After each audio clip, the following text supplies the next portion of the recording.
7:03 p.m. If you could join me rise and join me for the Pledge of Allegiance.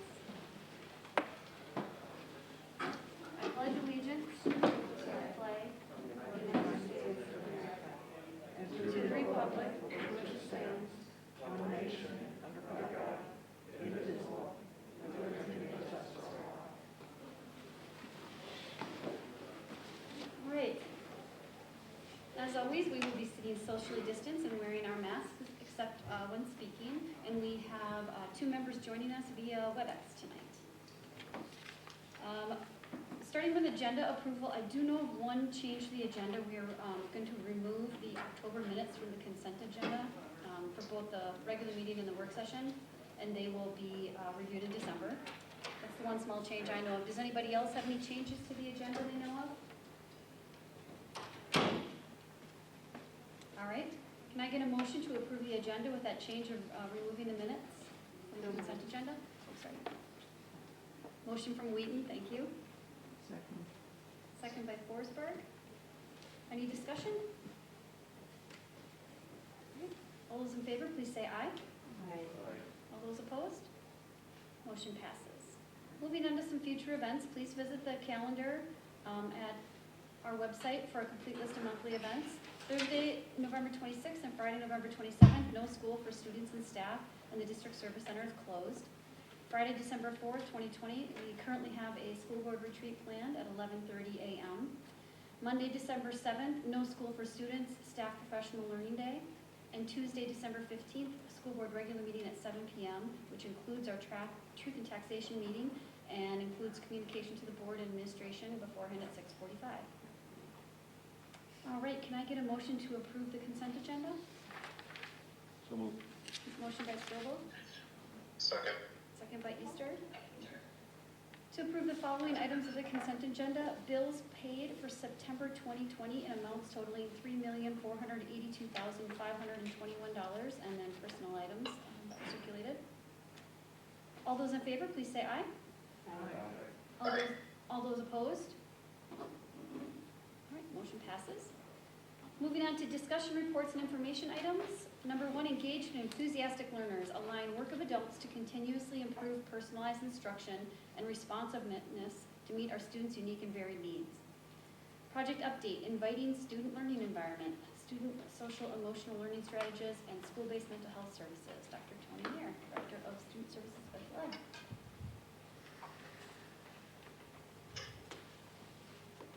And Polly, welcome.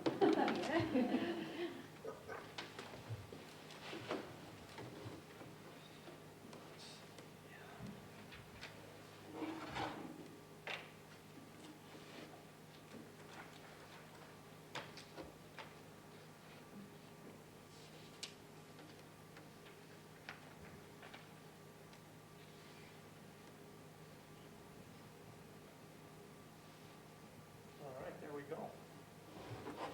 Well, good evening. Nice to see everybody. Thanks for having us. We're excited to be here with you tonight to share an update on our work, creating inviting student learning environments and supporting the student social emotional development as well as their well-being. I'm going to spend the first couple of slides just providing a little bit of context and background, but then turn over really the exciting information to my esteemed colleagues that are with me. Ashley Sluzowitz over there. She works at Centerview, and she's been an elementary classroom teacher, but more recently has joined us in student services as our behavior specialist. And in addition to that, she has volunteered to serve as the responsive classroom coach for her school.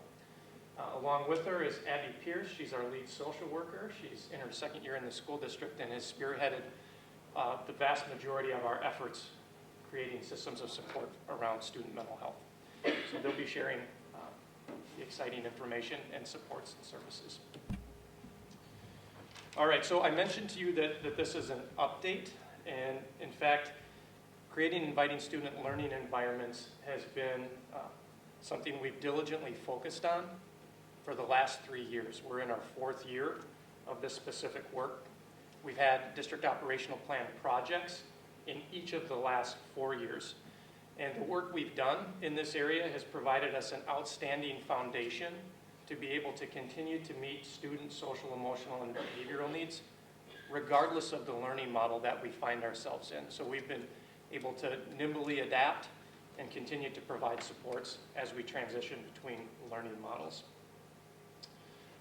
The work that we've done these last 3 years has emphasized systemic and aligned professional learning for our staff, specifically creating common K-12 behavioral expectations and strategies that teachers can use both proactively and reactively in their response to student behavior.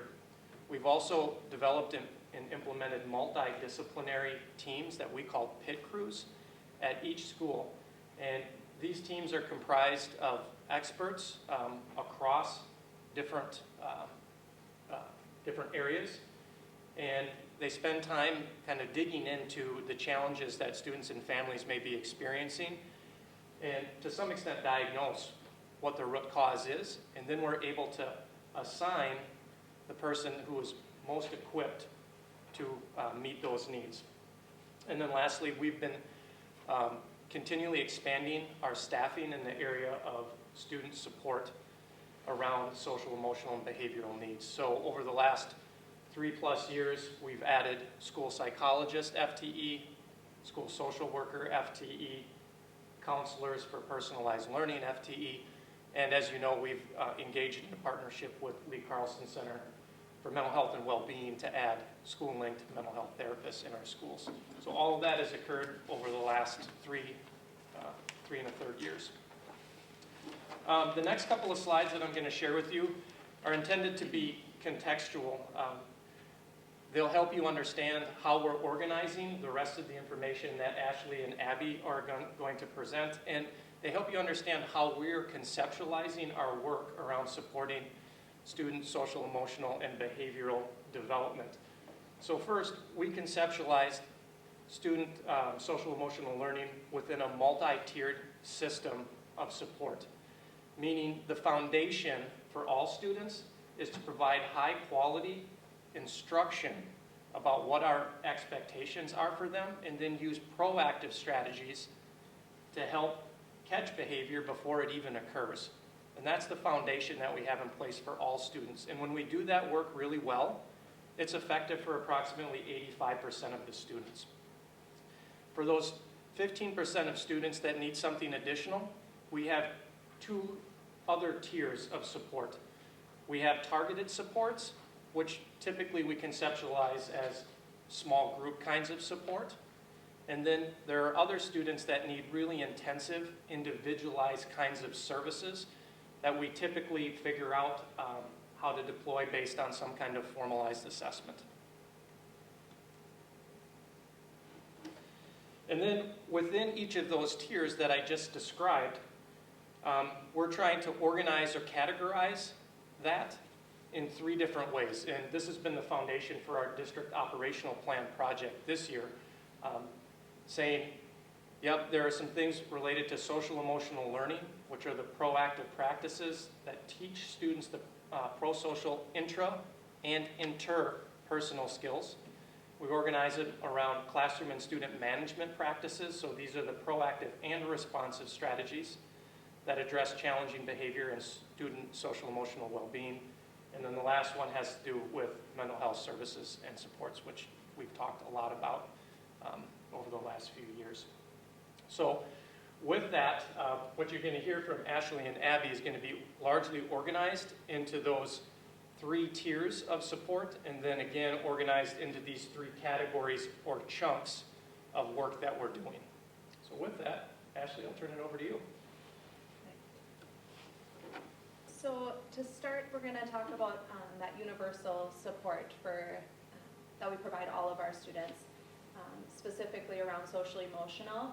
A couple of the areas that we've implemented have been responsive classroom. That is an evidence-based approach to teaching that focuses on the social emotional and academic learning. And with responsive classroom, that's where we've had a teacher from each of the elementary buildings that has been trained in responsive classroom and is serving as the expert for their colleagues in their buildings. So we work together as a small group to design professional development on some of these strategies and support our colleagues as they need it. Some of the areas of responsive classroom that we've really been focusing on have been morning meeting, guided discovery, and interactive modeling. Last year we had a very big emphasis on morning meeting, which has continued into this year. Morning meeting is a way that we engage our students right off the bat, and it develops a strong sense of community in the classroom and really sets our students up for success both socially and academically for the day. Morning meeting has been fun for me to see in my new role because I've been able to support teachers with that portion of their day, and it was something that I really enjoyed as a classroom teacher. And it's been fun to see them be able to implement it through all of our models that we have this year in person. They're still doing it with the hybrid model and EFL, so it's nice to see all of that. Morning meeting is the primary way that we have been teaching those social and emotional skills to our students. So some examples of that that I know I've done personally in my classroom when focusing on like self-awareness for students. We talk with them all the time about having a growth mindset and teaching them what a growth mindset is. So a way that we'll bring that into our morning meeting is through our sharing after we introduce a new topic. So for example, in 3rd grade, multiplication is a new thing that we dig deep into. I'll have my students share a way that they used a growth mindset when they were learning about that new topic the day before. Another example is when I've been working on relationship skills. After we've done a group project and have had some struggles, whether it was disagreeing with somebody in the group or there was a problem with the project that we were making, share during morning meeting how they and their group collaborated and were able to problem solve it. So really trying to teach it in real life experiences versus giving them scenarios and trying to teach it that way. Guided discovery and interactive modeling are two that we're focusing a lot on this year. So guided discovery is a practice where you're giving students the opportunity to be creative and explore how to use new tools and materials in the classroom and really get them interested and excited about those things. So for our little students, that might be using crayons and markers for the first time, and they get to explore how to use it. And some of them might realize the lighter you color, the lighter the color comes out, but if you push hard, you're going to get a dark color. If you push too hard, it's going to break. And they're getting to discover that and find that out for themselves and then share that with their classmates. As we get into some of the upper grade levels, when we pull out new math manipulatives like base 10 pieces and we're solving a problem, some of them are going to realize that it's easier to use the 10 pieces than pull out 81 blocks. So they're able to share that with their classmates and get excited about using those. We also use guided discovery with technology as well when we're introducing new apps. And then interactive modeling is similar, but interactive modeling we're wanting to, there's one way that we want the students to do something, so we're going to model that for the students, give them an opportunity to observe, tell us what they noticed, and then they'll practice and we give them feedback on that. And those are both teaching them routines in the classroom, social and emotional skills, as well as academic skills. Another new universal tool that we have is the Cool Tool videos. Those star some of our SLP students, which is exciting for them, especially when their classmates see them. Right now we have videos on mask wearing, hand washing, and social distancing, and we'll continue to put those out, but those really are an opportunity to show students what are expected behaviors and desired manners and showing them what that looks like. And then we're also developing a social emotional learning framework, which is exciting because it's similar to our academic frameworks that we already have in place that will ensure that we are aligned K-12 and that we're using common language there. So the competencies that we're focused on in that framework are self-awareness, social awareness, self-management, relationship skills, and then responsible decision-making. And then some of the universal practices that we have in place for classroom and student management, and then mental health as well. We have our classroom and student management manual. That's really our core resource that we provide to staff. So again, just like we have our core resource as teachers for math and reading, this is our core resource for supporting students with classroom management. There's numerous evidence-based strategies within that manual, some from the responsive classroom that I talked about previously. But that whole manual is just focused around building relationships with our students and proactively addressing student needs, and then, if needed, the effective responses to student behaviors. And then we have our mental health services and support. So we have our social workers at the schools that can provide families, any family at any time, resources and connections with at school and in the community as well. And then we'll look at the next level of support. So after we've done that with all of our students, if there's still students that are needing an additional support, they move into that targeted support. So this is for some students, specifically around the social emotional learning. If there's something that is reoccurring or we need to go back and reteach, we might go back and do interactive modeling, specifically around that targeted behavior, or with just a small group of students that need that support. Same thing with the cool tool videos. If a student is struggling with social distancing, or a couple of students in your classroom, you might pull out that video and have them watch that again to reteach that expected behavior. We also have informal support groups. This has been lunch bunch for some groups, where they'll meet with a group of students and they'll be given strategies to work on that social or emotional struggle while they're still engaging with their peers. And then targeted supports around classroom and student management.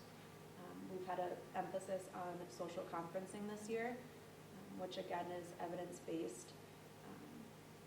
And it's a way to take a problem and develop a plan and next action steps with the student and the adult that they can agree on together. So it's really working together to create that. Like Tony mentioned, we have our PIT crews in place at the buildings. So when a teacher is noticing something that's becoming repetitive and they've tried their universal strategies, we can help identify a PIT crew next steps for them. And then we also have the behavior models, so that includes me this year in my role, the behavior specialist, and our behavior paras. And we really have an emphasis and focus on identifying the antecedents and teaching the replacement behaviors. So when there's a behavior that's occurring, we want to figure out what happened right before that behavior occurred. Was it a transition? Was there a lack of structure? Was the student denied a preferred? And then once we're able to figure that out, then what can we teach that student? What is that lagging skill that we need to teach them, and what replacement behaviors do we want to teach them for that? So an example of that this year was a student with a mask, and we were trying the first few days of school. It was off and down the whole time, and it was really trying to identify, why is this little guy having a hard time putting his mask on and wearing it? And after a few days of really digging in and looking and trying to identify, he didn't understand how to wear it and how to keep it above his face. So with some social conferencing and giving him social stories and teaching him and showing him how to use it, showing him the cool tool videos, he has no problem wearing his mask anymore. Thanks, Ashley.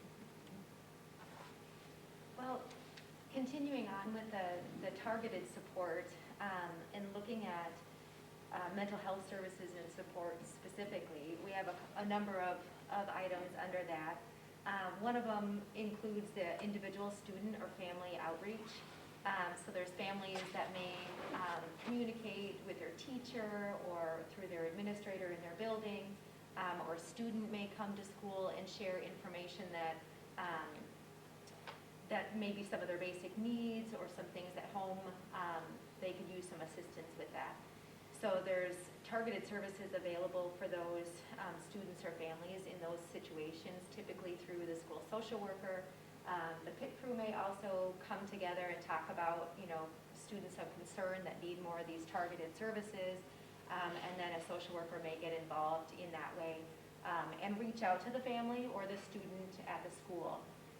So that's one way to kind of get some additional services to a few students or families.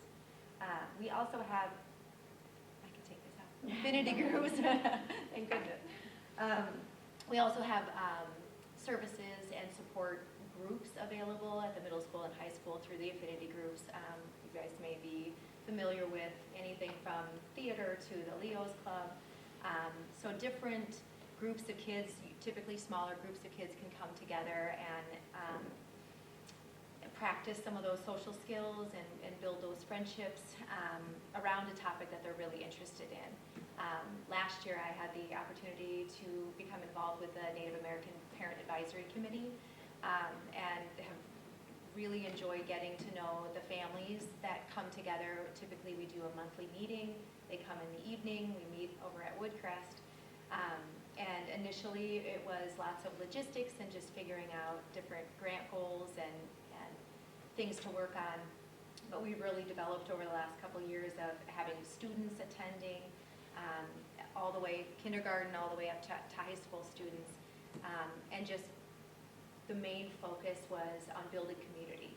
Really just having people come together and be able to share different cultural things, but also just get to know each other. So just one example of the way that an affinity group really helps kind of hone into those small interest groups. We also have standard check-ins.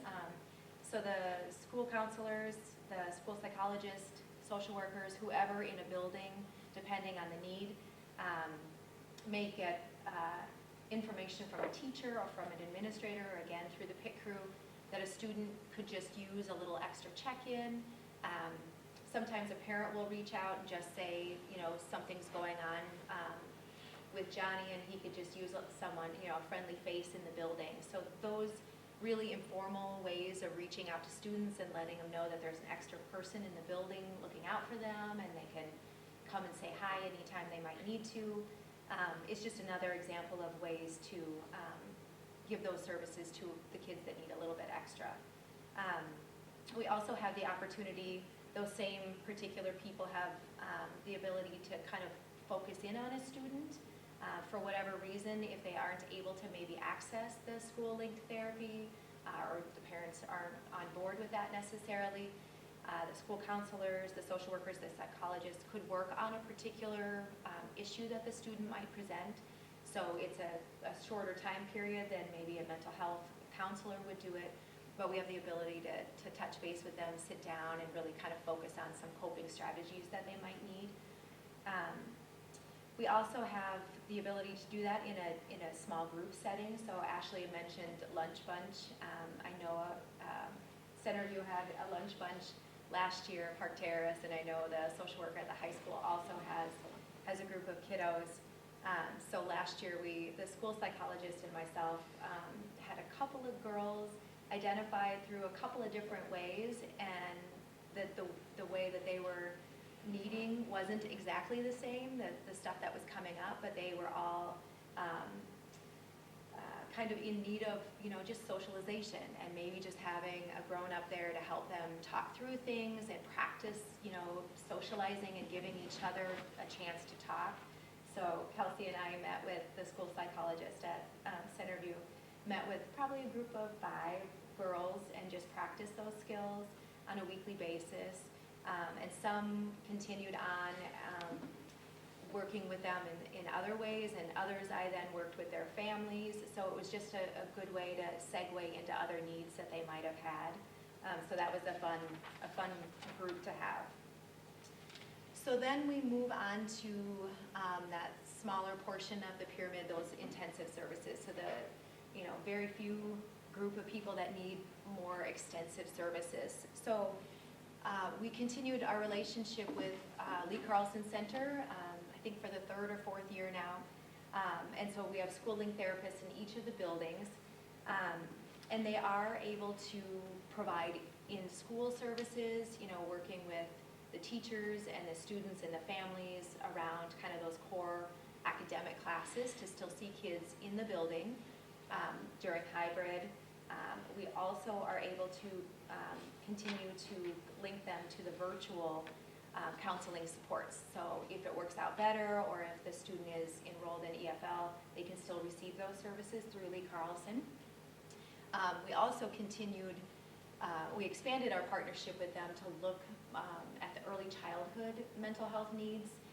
So Lee Carlson wrote a grant in collaboration with us and a number of other districts to look at looking at early childhood before students move into K-12. Can we identify students of need earlier on and provide those services to them? So this year we've already done some education and training with our early childhood staff just to kind of identify those needs and understand early childhood mental health and how that presents itself. And we will continue doing some consultation support with early childhood in collaboration with Lee Carlson this year. So we're excited about that. And then we also have our social work and community resource liaisons at each building, again this year, to be able to provide supports for families, students, and staff, depending on the needs at each of their building. So some of the focuses this year that are a little bit different is, along with last spring, this fall we worked quite a bit in connecting families with that technology and those that maybe didn't have internet services at their home. We worked to make sure that was there for students. We also continued to work with families with basic needs. So as you can imagine, some families were hit pretty hard with the pandemic, and there's some different needs coming in with food and clothing. So we continue to work with them on those basic needs that they might have come up. We also can provide that solution-focused counseling that we mentioned earlier for students in the building, and we also have some families that need a little bit more intensive services.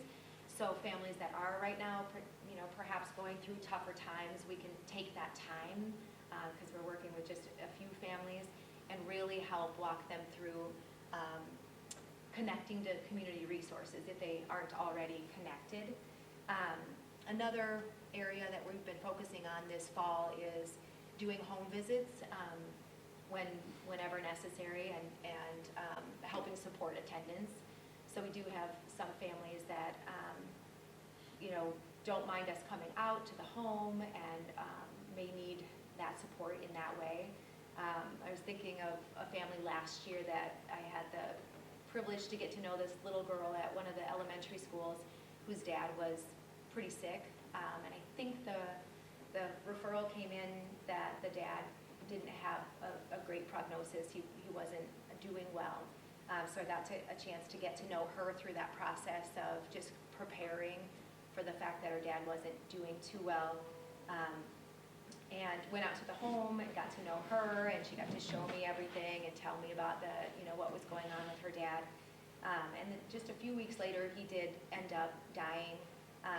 And so we were able, as a staff at the school, to attend the funeral, a few of us, and kind of provide that support to the family after. And really developed a great relationship with the little girl through that. And even through the summer to be able to continue that support. So sometimes those home visits are a really great way to get involved with families and provide some of these services that may or may not happen elsewhere. And then lastly, we have a developing opportunity to kind of provide those more intensive services through a new partnership through Threads of Hope Counseling Center. We were, I believe, by a board member connected to Threads of Hope, and we're able to do some stuff in the spring last year to work with them and then develop these groups, virtual groups that will probably be available to middle school and high school very soon here. So they'll continue to offer the services regardless of our learning model, and really just provide another opportunity to meet the needs of students in a group setting this time. So those are some of the intensive supports that we are continuing to refine and develop. And just in summary of all the different social and emotional supports that we have, we continue with the best practice, having that foundation kind of built so that we can continue to refine and deeper implement some of the services that we talked about tonight. We have those tiers of support already available and ready to go in each building and utilizing them in different ways in each building to address the social emotional needs of our students. And we have a variety of staff available in each of those schools to meet those needs. So we'll continue to implement and expand our social emotional supports in all of our learning models. So regardless of being in hybrid or EFL, we'll continue to just move along and flex as the needs come up. And we're excited about a design group that we have coming together very soon to develop the social emotional learning framework that Ashley had mentioned earlier that really will outline a lot of that work. We'll implement the specific mental health support groups that I talked about with the Threads of Hope connection. And then we'll continue to deepen the skills and effective use of the key universal strategies of interactive modeling and social conferencing. So that will take us into those next steps. So what questions do you have for us? Questions? I'm really glad to hear Threads of Hope working out. Former Springland Park alum, I think, involved in that, so that's nice.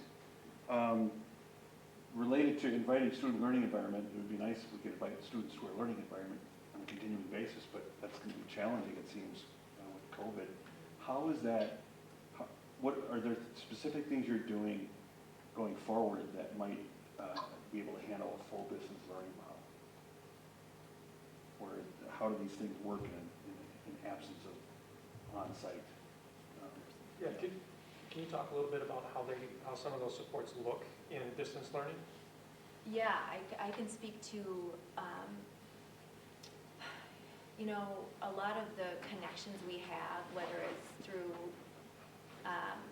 working directly with a family who might be reaching out or with a student, happens through either just parents, calling in, so that can continue to happen through distance learning. Our pit crews, happened, on WebEx, just like, or Zoom, just like at all of our other meetings. So we'll still be able to get together in a full distance model and talk about student needs. Teachers will still be interacting with students, on a different level, but those needs still sometimes come through even in a, online relationship. So I think the information will still be gathered, and hopefully with just a phone call or an email, then we can still reach back out to those students and families that might need that. Some of the ways that we did it last spring and will continue to develop if needed this year, some of those informal check-ins, some of those lunch bunch type things, and different ways of interacting with students, and actually even the affinity groups all were happening in that small group, whether it's through Schoology or through WebEx. So we can still meet with those kids. It's a little trickier to, align the times to make sure that they're not supposed to be on WebEx when we're trying to do a check-in. But still very much doable, just a little bit more scheduling as far as that, that goes. But hopefully the lines of communication will still be open with parents and teachers to keep all of those things going. I think that the provision of the services and supports is the easy part of being in extended flexible learning. I think what's proven to be more difficult is the identification of the needs in a remote environment, right? Because the way we often identify students for these kinds of supports is when they have externalizing behavior in a classroom. It's really easy to see.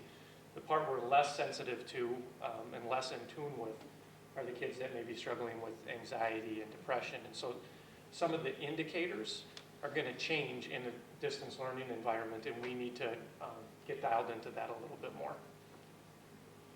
And I think we've been lucky, parents that are able to are typically the ones that can reach out about those particular concerns, as some of the parents were here today, able to express that and reach out.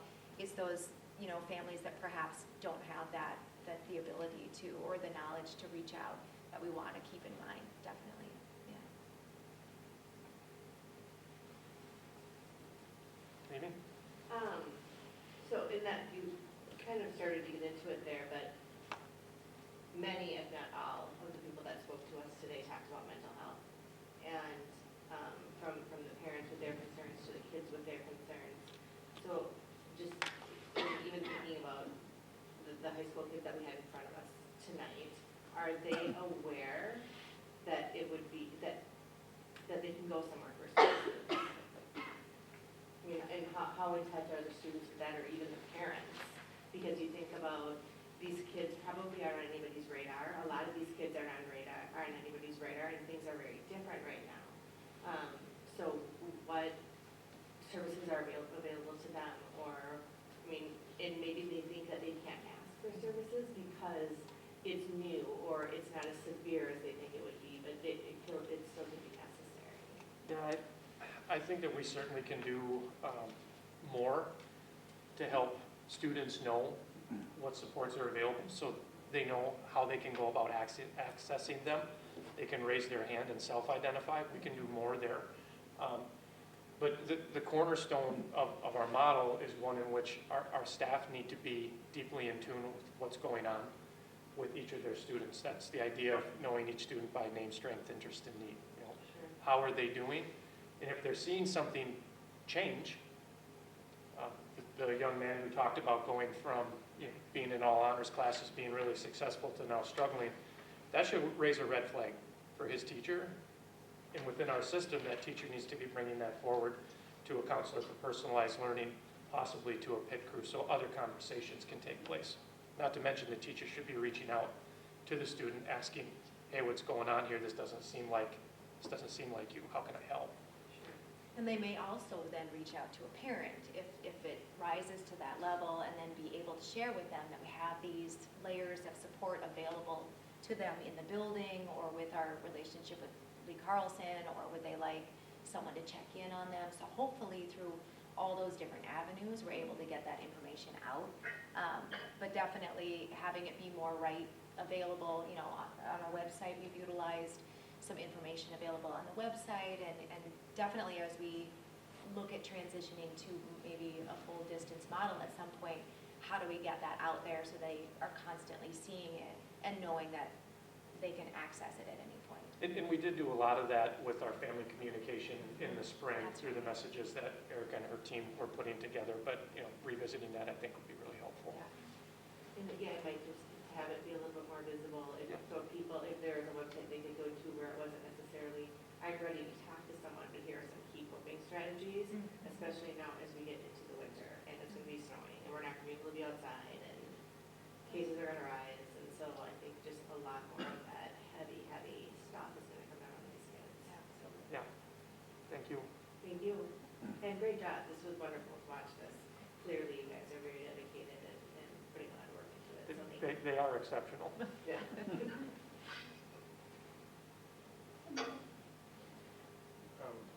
I have a few questions. A couple on mental health and emotional support, and then a couple on behavioral. And this is just piggybacking on what John and Amy were kind of saying. And I think what I'm hearing, and correct me if I'm wrong, but my question was going to be, have you noticed an uptick in mental health issues, anxiety, depression, et cetera, among students since we've been navigating through, shutdowns, distance learning, hybrid, changing models? And it sounds like there's because that's what I've been hearing too from virtually everybody. It sounds like there's a strong suspicion there has been an uptick, but we can't quite quantify it because of the identification issue. Is that accurate? I'll let the two of you talk from a service provider standpoint. I think across our organization, behavioral issues have significantly decreased, both in the school setting and in distance learning. Some students are more successful in the hybrid or distance learning model, markedly so, where they say they don't want to go back to a traditional school structure. The students that are struggling more, I think they're much more pronounced in intensive struggles, is how, Abby, you described it to me last spring, where being at home, doing distance learning and all the family dynamics that they might be trying to navigate have really pushed the families and the kids to the brink of crisis, I think was the word you used. Yeah, and I would say it is hard to notice. Typically, the families that I work with are the ones that are struggling in general. So I can speak to it comparing to last year. I think families were reaching out faster and more intensely earlier on this year than compared to last year.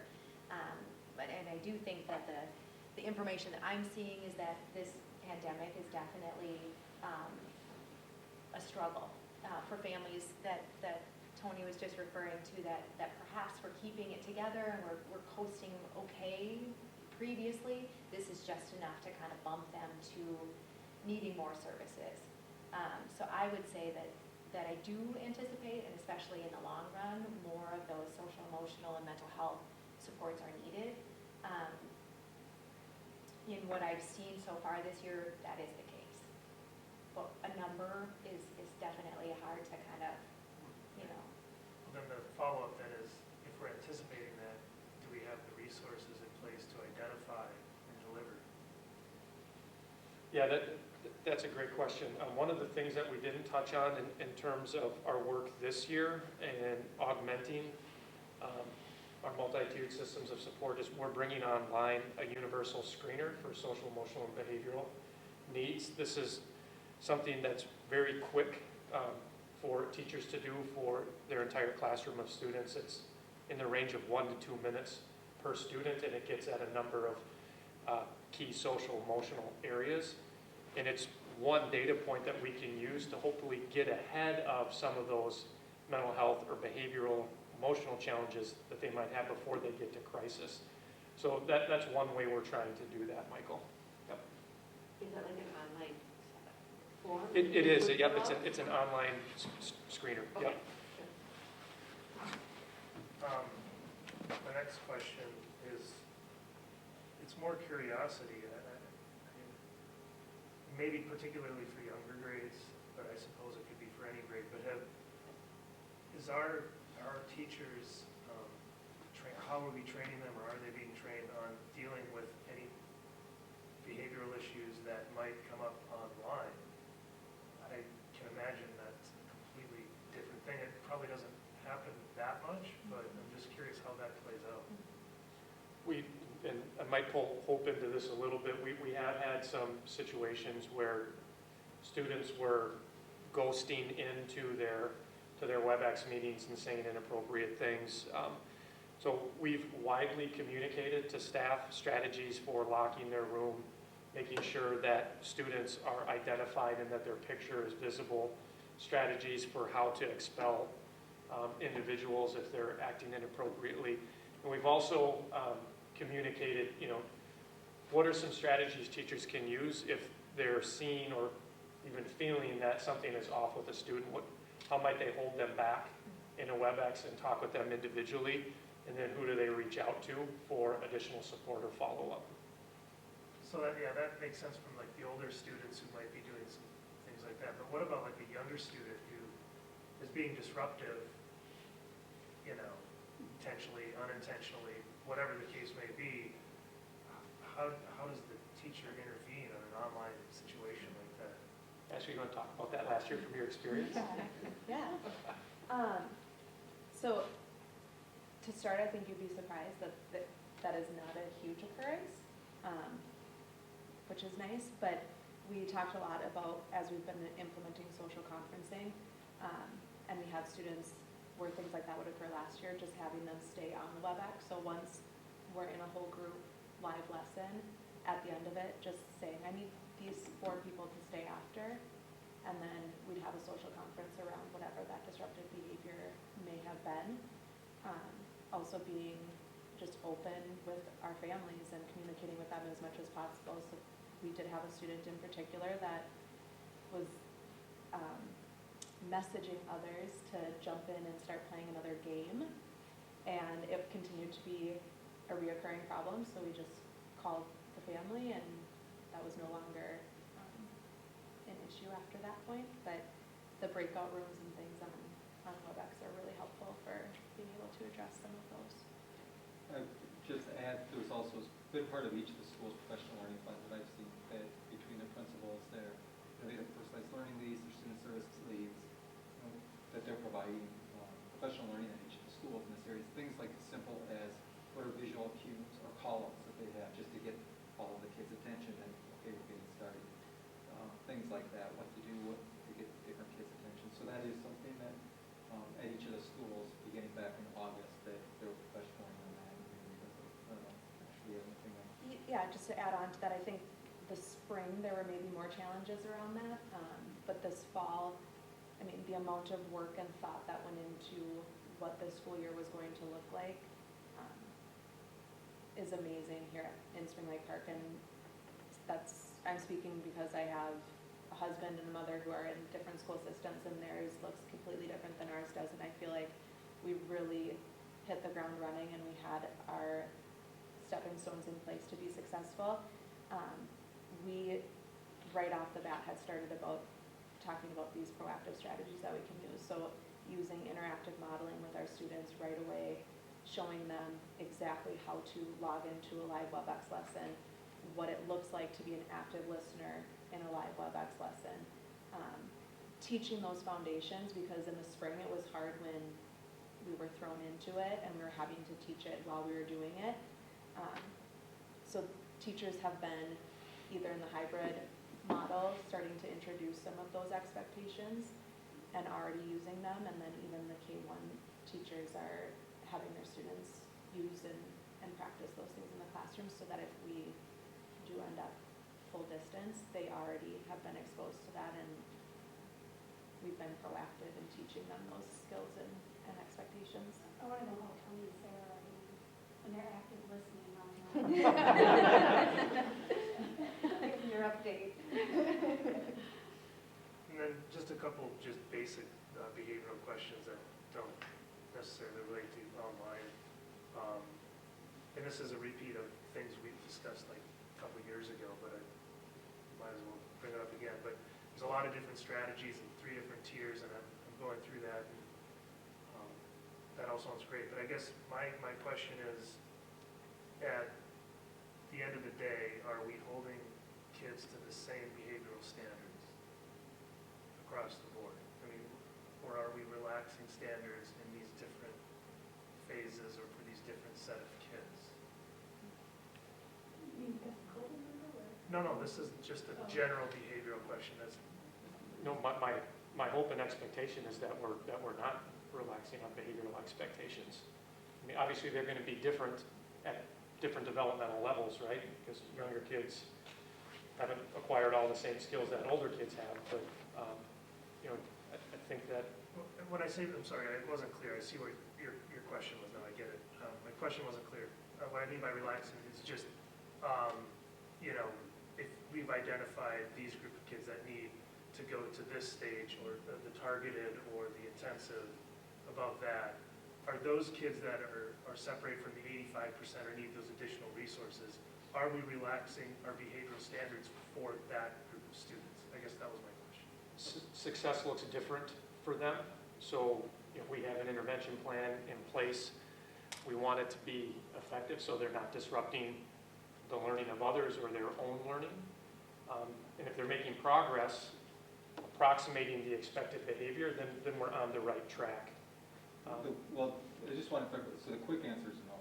We're not changing the expectations. What we are changing is the supports we have for those kids to develop the skills necessary to eventually move into a less restrictive environment.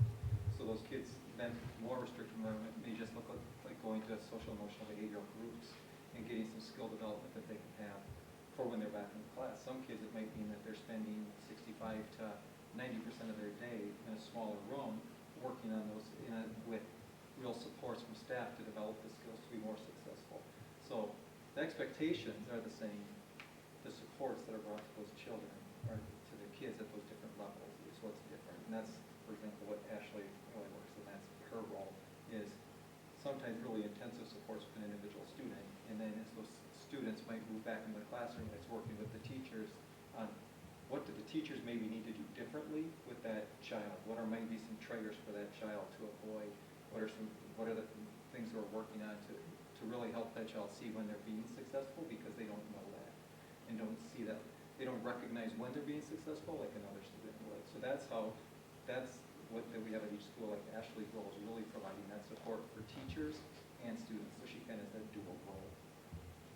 I guess that the answer makes sense, that success might look different. I get that.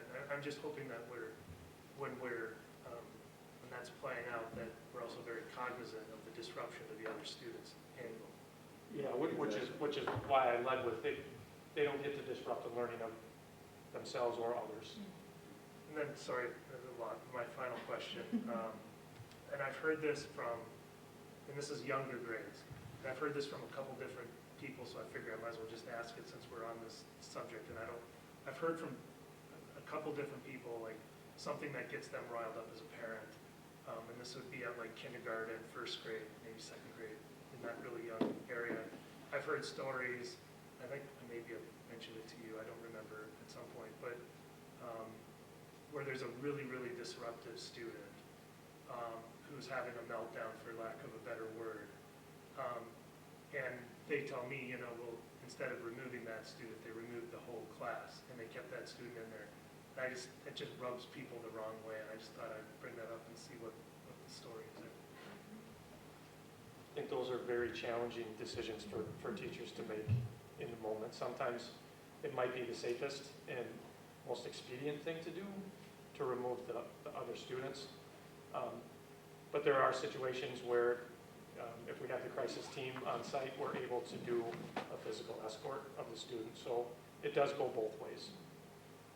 And that's something that, and obviously it's not something we've had to talk about as much, but it's seen really as much in the last months since COVID's happened. But that's been a conversation across districts, like with the 916 superintendents, as well as the 287, which is the west side, it's like 916, because that's a struggle that we've seen in recent years, just an increase like that of some younger students that come in with significant needs, and how do we best support them? And when those kids need supports beyond what we can provide in the school, or the supports, and that's one of the biggest challenges that is beyond, which Tony didn't get into a lot with that tier 3. We haven't talked about the supports we have in school, but there's also partnerships we have beyond school when some of those kids need more extensive supports that we can't provide here, where we have partner organizations that we work with in those cases. Yeah, and I imagine every case is different. The safety of the students is probably the paramount consideration in those instances. Yeah, absolutely. That's the first thing. And then, but the other part of it could be a communication aspect too, because sometimes when I'm hearing it, it's second hand or third hand or something. Well, this kid said this happened, and so then they go talk to their kid, and we're talking about first graders, so things get lost in translation. Yeah. But if there is an incident, I mean, it seems to me there's a communication question about whether or not and how that gets communicated to the parents of the other kids in that class. Yeah, that's a fair point. So students don't go home and tell a story and the parents are surprised. Yeah. Right. Yep. That's all I have. Okay, yeah. Okay. If I could just ask one question about swinging to the other age, and first, this all looks amazing. I think it is a huge benefit to all students in our district, and so I'd love to see that it's targeting everyone, honestly, which is wonderful. Having negotiated this a little bit, if you have a high schooler who's struggling and they need to speak to a counselor, I know we have some of those services now available at the high school, and so occasionally I get asked, and I just don't know at this point, how readily available are those services? I don't want to put, I'm just curious because I don't really know, and I do occasionally get asked that. So. Well, our counseling loads for our counselors of personalized learning are really healthy. Okay. So our counselors are able to meet and develop relationships with each of the students on their caseload. They have more expertise in the area of college and career planning, and their role emphasizes that a lot because we have other supports in place Sure. within the school to be able to really dive into those social, emotional, mental health needs. So it would just be, a student accessing their counselor, sharing what's going on, and then hopefully that can come back to the PIT crew and determine, well, what's the most appropriate approach for this student? So if they need more services, though, they can get them right in their home? Absolutely. And fairly, we're able to accept most of the kids who need that? Yeah, I'm just thinking about like our social worker there, Whitney. Yeah. She's met with a lot of students. How about that in the Lee Carlson? Can you talk about their caseloads? Yeah, we, with the transition from the spring to then over the summer, switching to virtual, and we have a new therapist that's stationed at the high school, and she's, I don't even think half full right now. So she's definitely available, and Whitney's office is definitely one that students last year stopped in constantly. She had kids that would just come and have lunch with her. It was definitely an open door policy there. So depending on the needs, through the counselors or through Whitney, or if they need a referral made at the high school. Our relationship with Lee Carlson is such too that at the middle of last year, before we were kind of quarantined, Right. the numbers of students that they were providing services for were such that they were considering adding additional staff on top of the one therapist. So that's something we will, when the need comes and we get to that point, we definitely will advocate for adding additional staff if needed. So this year is a little different, Yeah. but yeah. This has all come up a really long way in 5 years. I'm super Oh, impressed. yeah, Thank yeah. you. Yeah. All right, anybody else? Tony, Sarah, you guys have any questions? I have a question and then 2 comments, but I can let Tony, you look like you were meeting at the same time, you can go first. I'll let you go first. I'll give you the honors. Okay, I just wanted to first of all say thank you so much for, by the way, can you guys hear me okay? Because you're. We can, Sarah.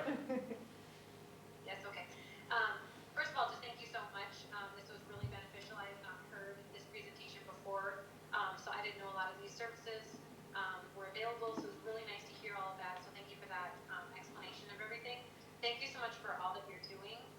This topic concerns me so much with our students, and actually just watching those students was really hard to watch. I feel so bad hearing just how hard this has been for them.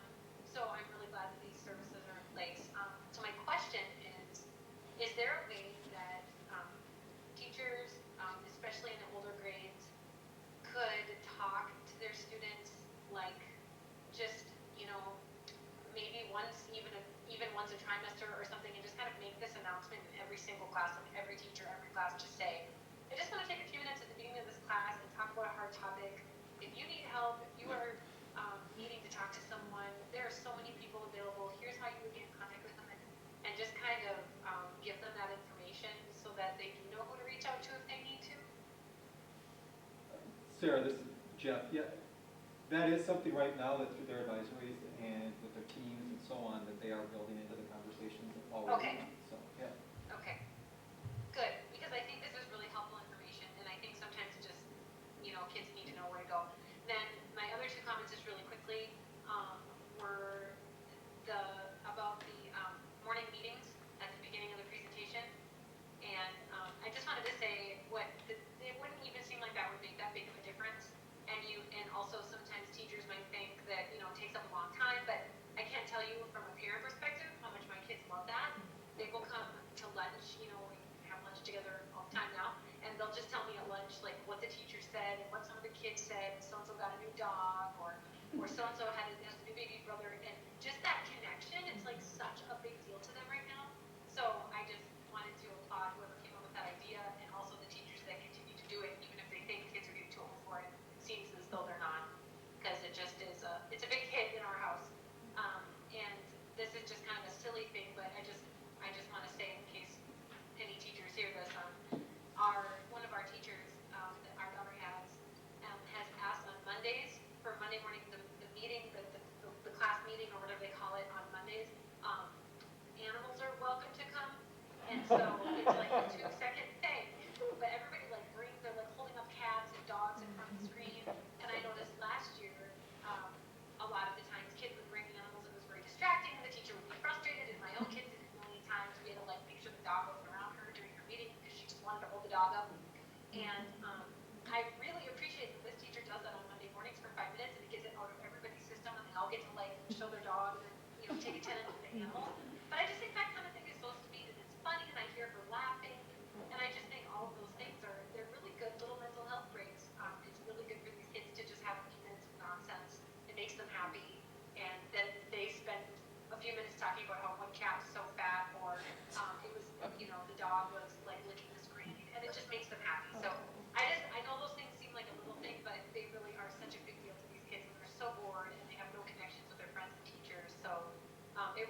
Sarah, that's a great story. Thanks for sharing that. It's putting a smile on my face, and I just wish that our superintendent would hold cabinet meetings like that.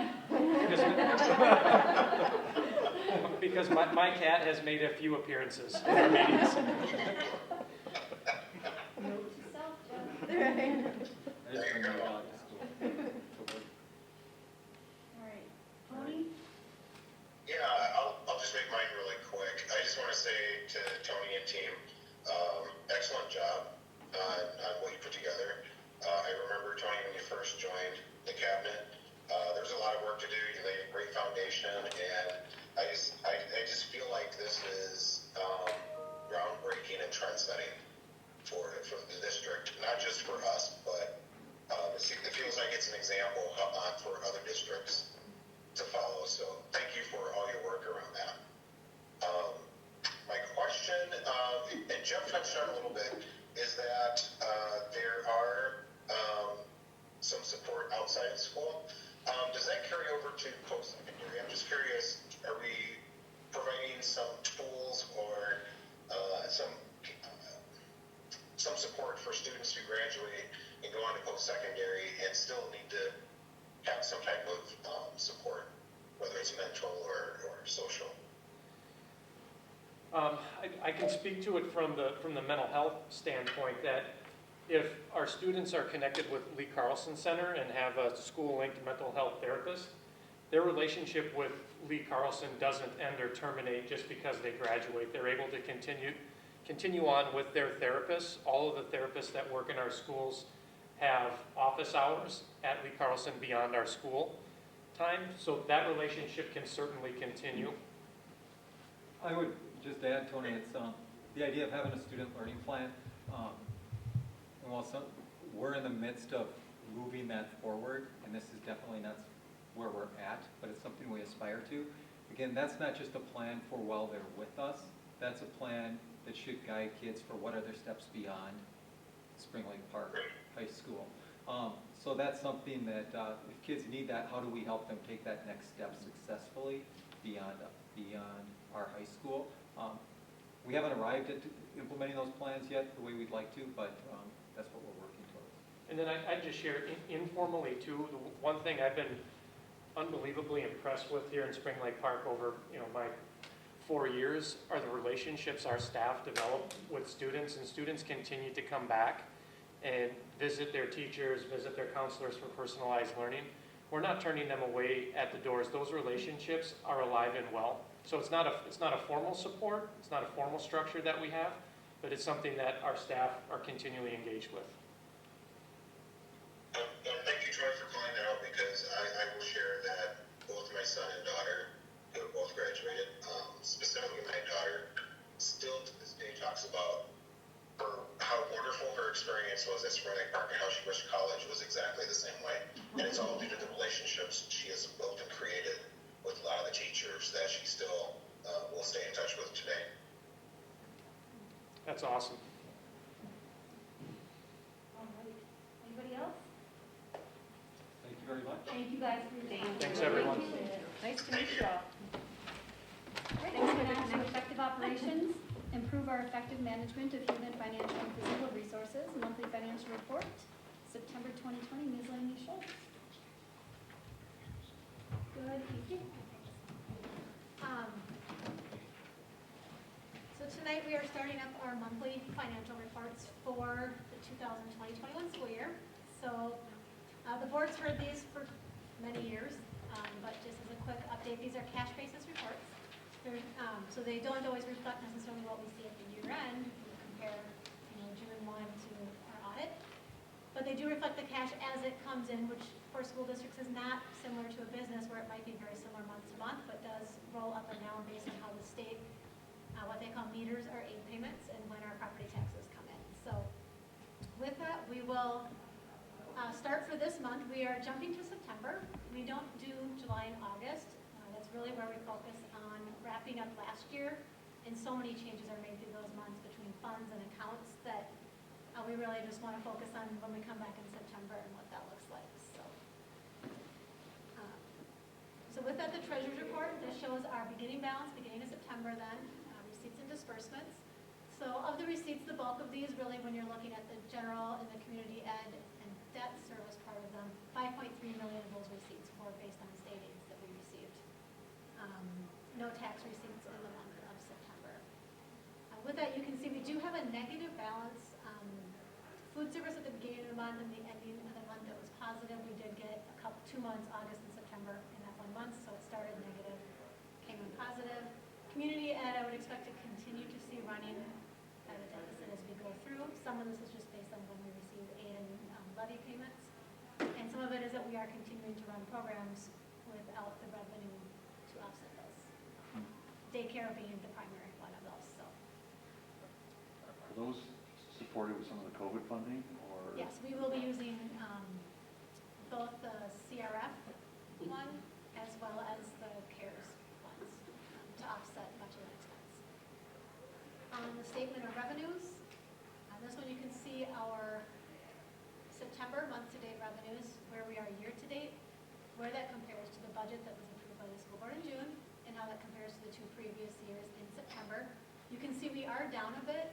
Usually, especially in September, we tend to get a payment from the state that adjusts us for our prior year's ending enrollment. In a lot of years, we end up higher than what we've been projecting. Last year, we ended up almost right on. We was within 10 kids, and we were conservative by backing off. I think we were actually off by like 1 or 2 kids. So with that, we didn't receive that kind of bump in cash in the month of September that we had in the previous 2 years.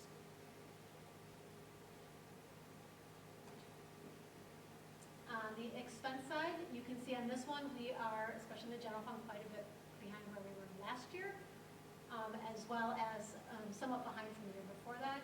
You'll see most of that is within the purchase services and capital areas. There's a capital and expense. But it was last year's when we finished up the athletics and activities project, much of that being done July and September. So that hadn't been budgeted. It had been budgeted to be done the year before. The budget wasn't allocated, so the percentages get thrown off of it. This year we didn't have any of those major construction projects that we were trying to wrap up besides the roofing projects. So most of those then were done prior to the end of the school year. And so we didn't see that change in percentage. Not surprised, we saw this a little bit on the revenue one as well, but on the expense side, that both food service and community service are behind where they've been in previous years.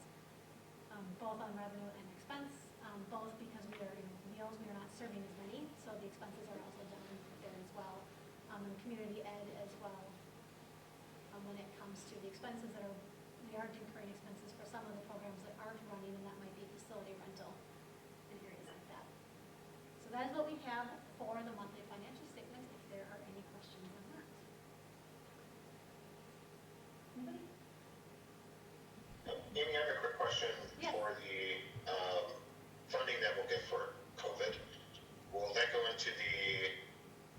go directly into the line items that we requested the reimbursement for, or will that come in as its own line item? It will come in as its own line item on the revenue side of the budget. And some of these are a little different. Usually in the past, they all had to go through one fund. Some of these do allow us to call them to Fund 2 and 4 as well.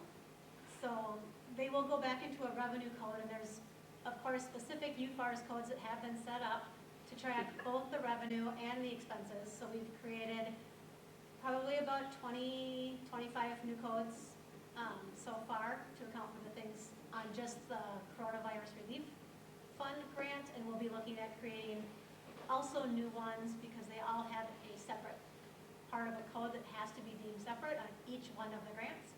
So within each one of those, the revenue and the expense has to be coded to those specific UFARS codes that the state gives us. But you will see them, when you see them on here, they will come in as a revenue to Fund 1, 2, and 4, and that's how you'll see them. On the funds, on the expense side, we will break it out to whether it's purchase services, supplies, capital. A lot of those expenses haven't incurred yet, so. Okay. And is there a date as to when those grants will be paid out? The CRF grant actually has to be fully withdrawn by December 30th, which is actually the last date you can also spend the grant.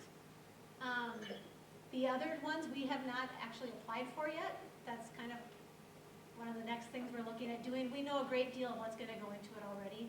A lot of it's gonna be based on any remaining PPE, but also things like the Minnesota State High School League. The increase this year can go into the CARES ones where it could not go into CRF. But as well as all the new staff that were hired as a part of this in order, the additional classroom staff, we could only code a third of them to the CRF grant. They will eat up a lot of the CARES grant money as well. So we actually are, that's on my list of things to do this year, is to roll over the grants from last year so that we can reallocate them to this year. Thank you. Thanks, Amy. Appreciate it. Thank you. All right, so moving on to superintendent's report.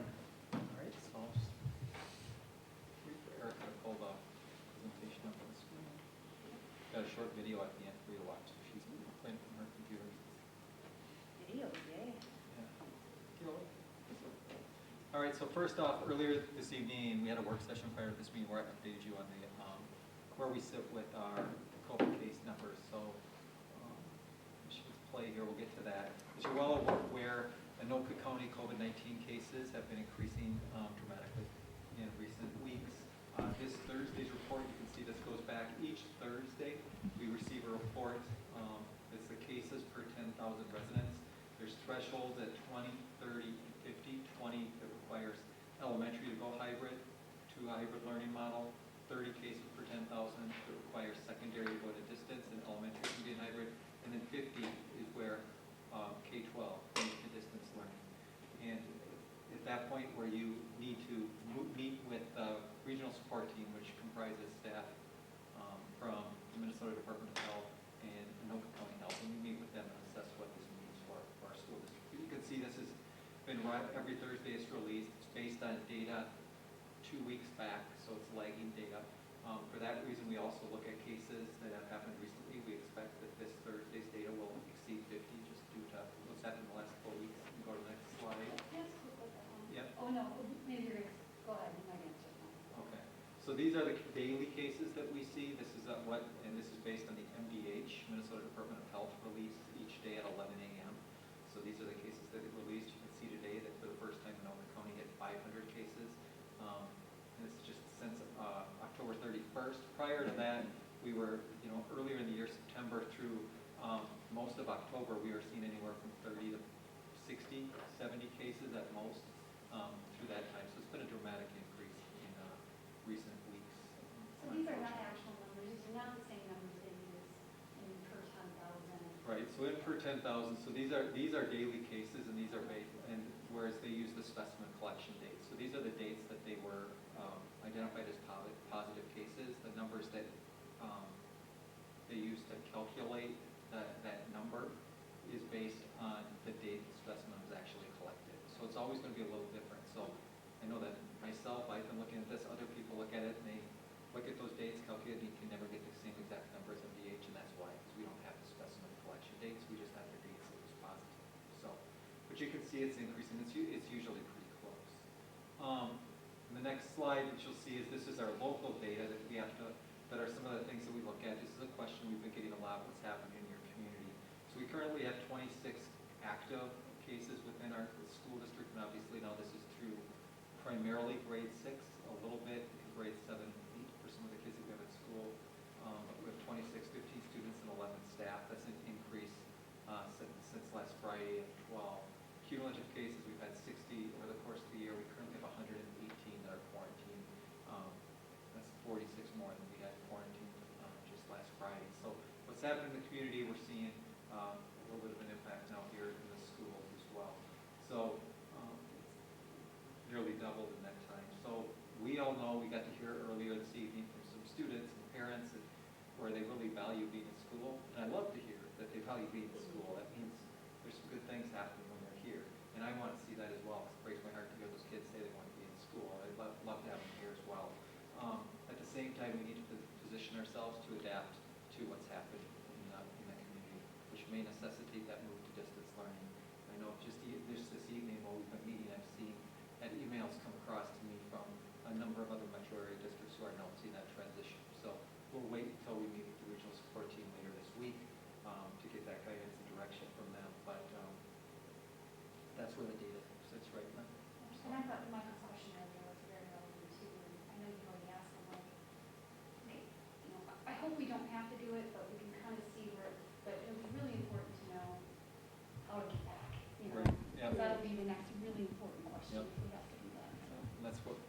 I know you're asking. So that moves, John? yep, John. A lot of districts are seeing significant enrollment declines. And I just was wondering if we're seeing similar or, I can't remember the numbers off the top of my head now, if we shared that last month at our enrollment report. We saw kindergarten was down 13, which Yeah. others were down. is there a trend though, or are we losing or? Not at all grade levels. We are down about 1.5%, if I remember right, 1.8% down, I think. I think overall. that's kind of our expected for where we will land. We haven't seen the same level of decrease week to week that we've seen in previous years. I think more students are actually staying with us as opposed to being mobile. Okay. That said, we are still expected to be lower overall for the year, which was something we actually expected probably when we were even setting the budget. So we were projecting as of October, that's like, I think it was 1.5 to 1.8% over what we had projected last spring. But right now, we haven't seen that kind of decline yet. Yeah. So our decline isn't the same as what most metro districts are seeing, which is good news at this Yeah, point. definitely. So, The summer getting hit pretty hard. exactly. Before we do this slide, I mean, I said this at the work session, but since we're in the meeting now for anybody watching, I mean, those numbers that are up there right now, particularly the current quarantine, quarantine due to close contact at school, those numbers are reflective of the community spread that's going out there, but we don't have any evidence that we are contributing to the community spread in our schools, right? We only have a couple of cases that we know could have happened at school. None of that can we say definitively, but yeah, but no, we're not seeing that. All right, so that's the COVID numbers. I wanted to highlight those since we talked about them earlier tonight. More importantly, I think there's still a lot of great things happening within our schools that I think is important for people to look at. So these are some of our students, National Merit students, academic letter. We celebrated our academic lettering with students. We had that earlier this fall for kids. You can see we have our commended students on the bottom left, Natalie Horwath, who was a National Merit semi-finalist, which is awesome to see. So kids it's fun to still celebrate those successes. On the next slide, we still have activities in athletics. One thing I really appreciated from the board was your support when we did have to transition 7-12 to distance. One of the things that I wanted to do was kind of put out there and say, we want to keep activities in athletics happening. If you're not going to cancel youth sports across state youth activities, then we think we can provide those for our kids, and we've kept doing that. And I think as a result of our doing that, we've seen that now statewide. They've said, okay, schools can keep doing this. So I think that's a good thing that we did as a district. This is fun to see, and I know that we have at least one board Handsome young member. man there. Yeah, who's happy about that with the spring, the fall play vital signs, still making that happen.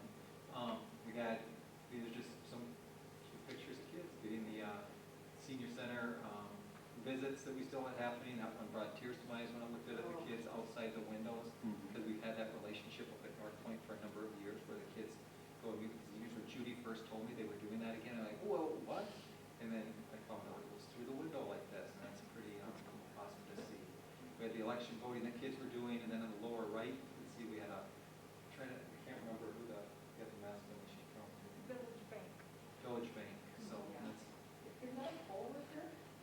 where, in the lower right? No, that's Becca, our lead nurse, holding the masks and the donation. No, no, no. All right, I'll keep going. Then we have Spirit Week. It was perfect timing. We were able to have Spirit Week before we had to transition to distance, and that happened led by the high school, but happened throughout the district. So on the next slide, you can just see some of them happening both for the kids at school, the kids who are learning at school, the kids who are learning at home. So it's just a lot of fun to see.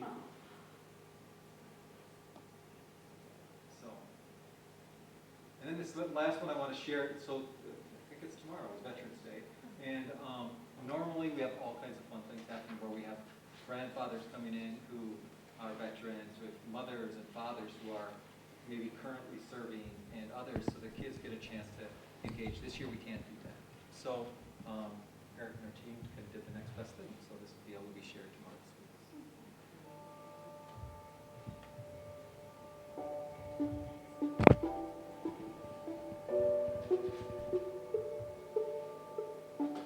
I am the person I am today because of my journey, because personal life, as a student growing up, as an educator, or in the military. Once you're in, you can't help but feel, a great deal of pride in getting up, coming in, doing the work every day. It's all good memories.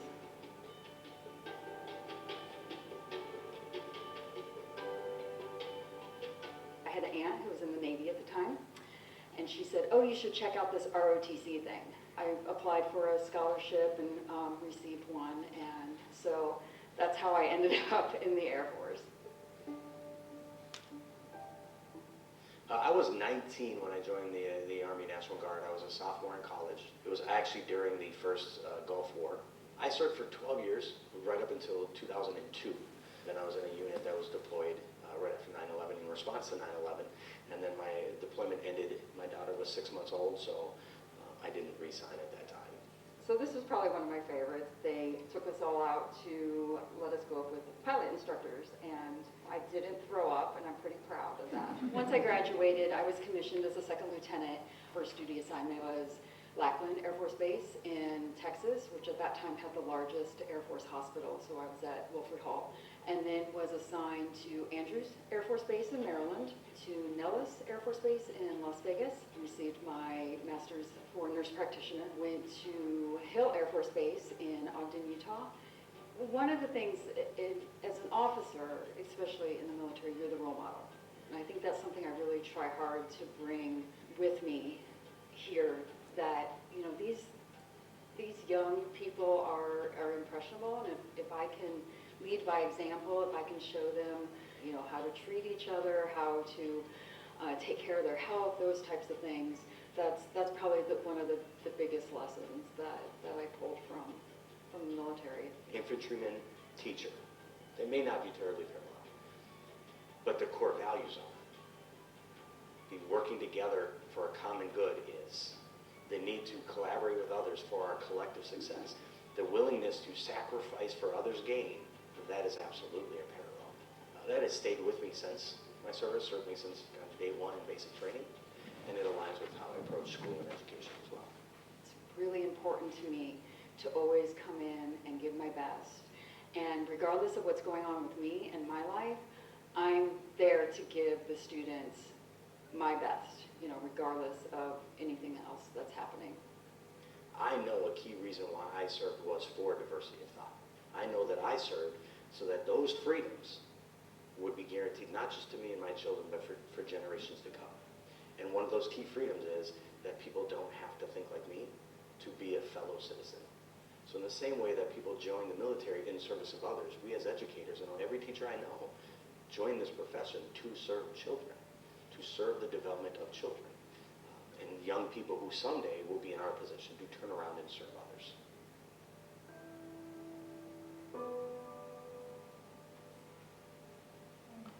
I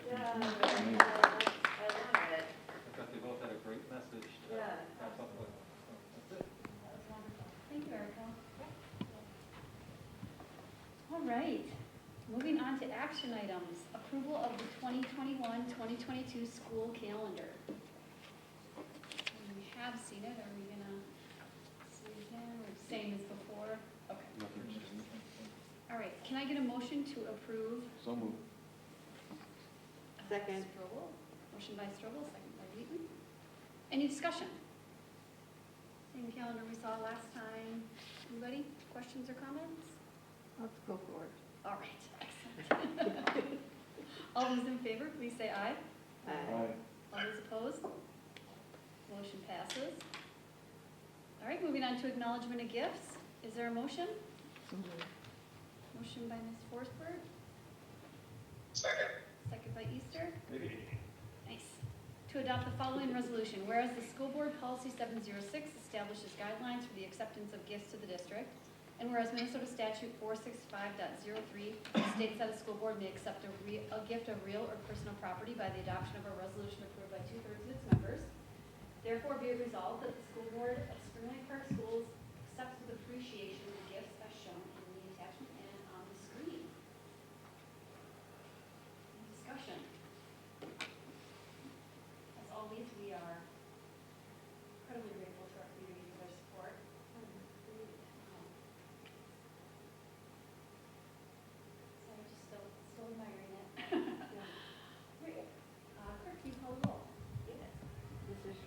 Yes. Ms. Forsberg, Yes. Ms. Bowe, Yes. Mr. Easter, Yes. Mr. Kroon, Yes. Ms. Wheaton, yes, Ms. Hennen, Yes, motion passes. thank you. All right, moving on to board forum. Anybody have anything to share for the board forum? Well, I can pretty much sum up 916 in one word, COVID. Yeah. That district struggles as well with some very fragile students. I think the superintendent and Director Meyer have received a memo as to their disciplinary plan.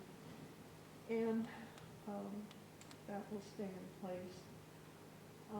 Other than that, I have had a conversation with MSBA president, and there are certain concerns. One being, is there going to be hold harmless is the common terminology, but we're trying to avoid that as to districts that have had declining enrollment because of COVID and how that's going to affect our money situation. Sure. And also compensatory revenue, because as there are meals available, less people have applied for free and reduced lunch, and so much of our revenue is based on that. So those are two items that I know that are coming up at MSBA and also pretty much at AMSD. So we'll see how that all shakes out. If you talk to anybody from there, please share that. I for one, at least really appreciate the trainings that MSBA is continuing to try and do, or just the calls where they bring the commissioner on and the governor. Like, I've really appreciated the opportunity to still sort of dial in and get some information despite what's going on, so. I will convey that message, and I'm very happy that you are taking advantage of that. That absolutely is our professional organization, and we have had people from this district be very active in that organization, so I'm happy to hear that continue. Yeah, great.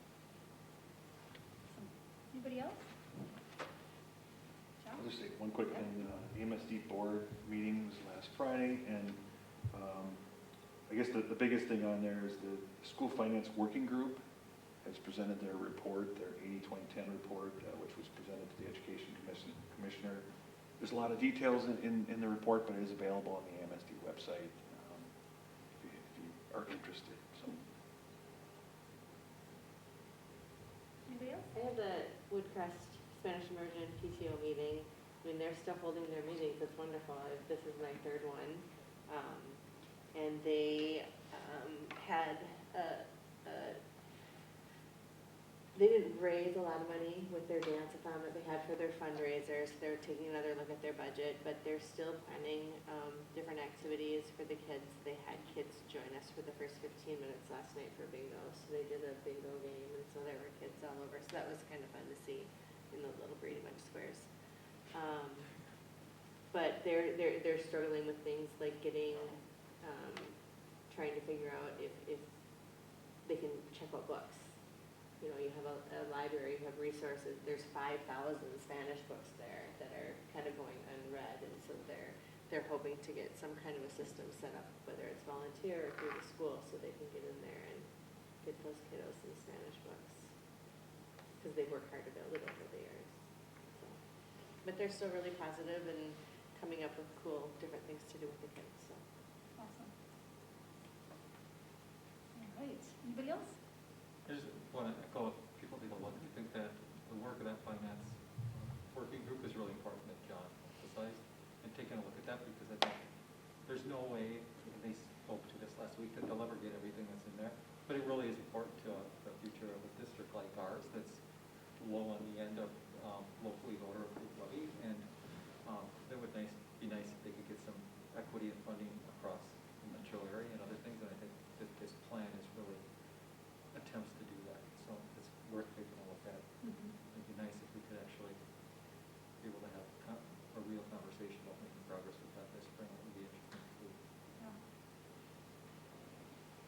I guess the last thing I would mention while we're all together is we have a retreat coming up, a tentative retreat. I think it's going to be think there are question marks in general about whether or not we'll be able to have it, what might be happening in the district where Jeff and his staff just are too busy doing other things to really give the time and attention I know that they always put into it, and we appreciate. So we may have to talk about maybe moving that back to early January or something, and trying to find a date that works for everybody so that we definitely want to still have the retreat. We didn't get to have our last one. I don't think I'm the only one who really values that time we have together, so we definitely want to make it happen, but just kind of put in the back of your mind, we need to be a little bit flexible, I guess is all I'd say. I don't know if you have more to add, but. No, I just think that's it, depending on what's happening in the next couple of weeks, it's just, it's difficult to find time, like, Amy's doing the work, but for myself, to sit down and look at a 5-year forecast when we're trying to plan the next 20 days, so I think that we just have to be realistic about the environment we're in right now. Yeah. Speaking of environment, are we looking at going back to online meetings then? Yeah, it's a good point. Obviously, we're not deciding that today, but given some of the announcements that were made today, and given all the numbers and the way they're going, keep your eyes open for that as well. I don't know if anybody else has any thoughts on that, but it's a possibility. I like in-person meetings on Zoom and X constantly. You like being here? Oh, I agree. I prefer it too. We'll just have to see. Starting to get fatigued. Yeah. Zoom fatigue. Yeah, I hear ya. I think we all prefer to be in person. I feel like we just keep saying that over and over. But anyway, yes, that's a possibility. I don't know, do you have preferences, John, or? I'd rather be in person too, but I also understand not being in person, and, I was even questioning tonight, so. Right. I did too for a minute, but, yeah, all things balanced, I'm glad it worked out the way it did. So, but yeah, okay, good point. Anybody else? Anything else you guys want to chat about before we? Okay. All right, let's move on to adjournment. Is there a motion? Motion by Forsberg? Who is that? Second by Wheaton? All those in favor, please say aye. Aye. All those opposed? Sarah and Tony, thank you for your patience in dealing with us and joining us tonight. We're glad to have you here. Thank you for coming. But meeting is adjourned at 8:36. I'll leave you all updates as I get more information throughout the week, okay?